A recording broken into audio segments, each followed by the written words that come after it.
Bab 27, Ancaman dalam Bayangan. Pagi menjelang dengan sinar matahari yang masih malu-malu menyelinap di balik awan, Mahendra Mansion terasa lebih senyap dari biasanya setelah pengakuan Mira dan identitas Depan yang perlahan mulai muncul ke permukaan.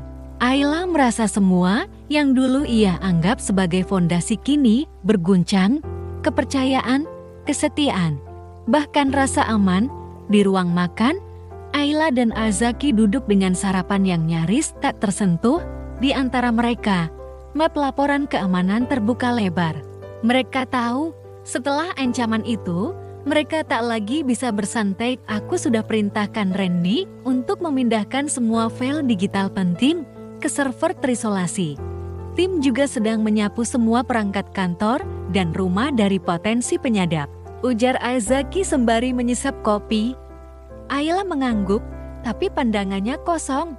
Kalau orang itu menyebut namaku sebagai target, berarti dia bukan hanya ingin menghancurkan bisnismu, dia ingin menyakitimu secara pribadi.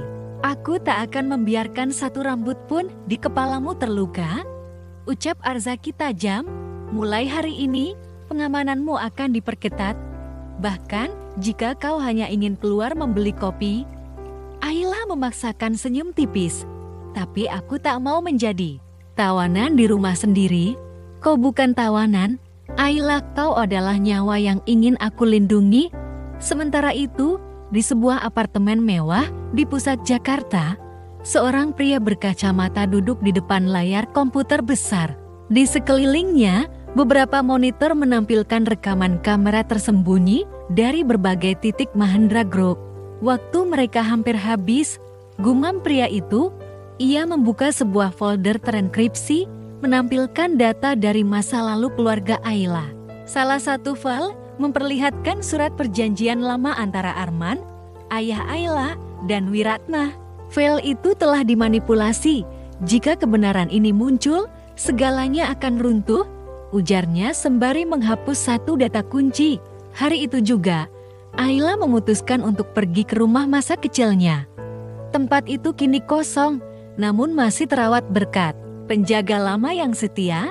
Ia ingin mencari petunjuk sendiri, sesuatu yang mungkin tertinggal, sesuatu yang bisa menjelaskan kenapa dendam itu begitu dalam. Azaki mengizinkan, tapi mengirim 2 pengawal untuk mengawalnya secara tak mencolok. Ia tahu Ayla keras kepala, dan membiarkannya merasa bebas adalah bagian dari menjaga kewarasan dalam situasi seperti ini. Setibanya di sana, Ayla menyusuri lorong-lorong rumah tua itu. Aroma kayu tua dan debu yang lembut membangkitkan kenangan. Ia berhenti di ruang kerja ayahnya.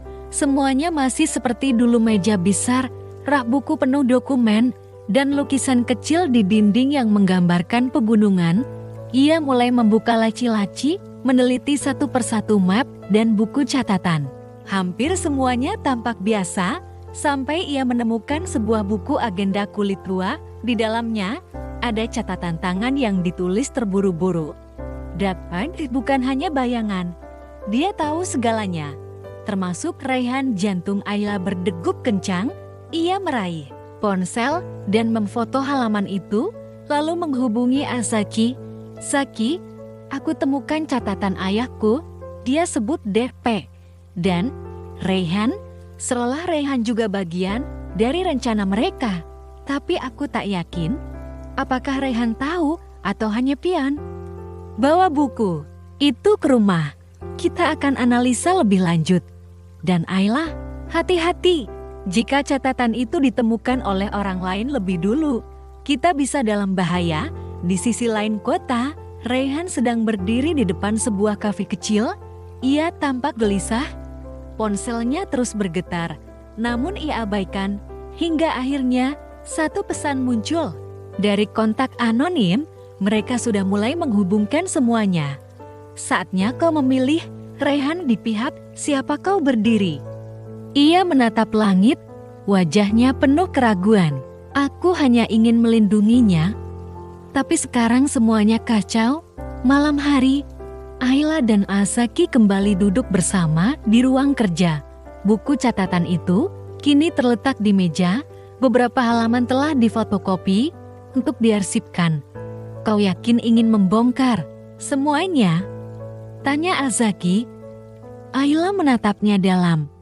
Aku tak bisa hidup dalam ketakutan dan ketidaktahuan. Aku harus tahu siapa yang mengkhianati ayahku, siapa yang memburuku, dan kenapa Pak Azaki mengangguk. Baik, maka kita akan bongkar semua. Tapi mulai sekarang, kau tidak sendiri. Di luar, angin malam berhembus kencang. Di atas langit gelap, kilat sesekali menyambar, seolah ikut menyaksikan badai yang perlahan membesar di dalam kehidupan mereka. Dan di balik layar, David hanya menunggu satu hal, momen di mana kepercayaan mereka pada satu sama lain mulai retak. Karena bagi Dan, kehancuran sejati bukanlah runtuhnya perusahaan, tapi hancurnya hati dan jiwa mereka.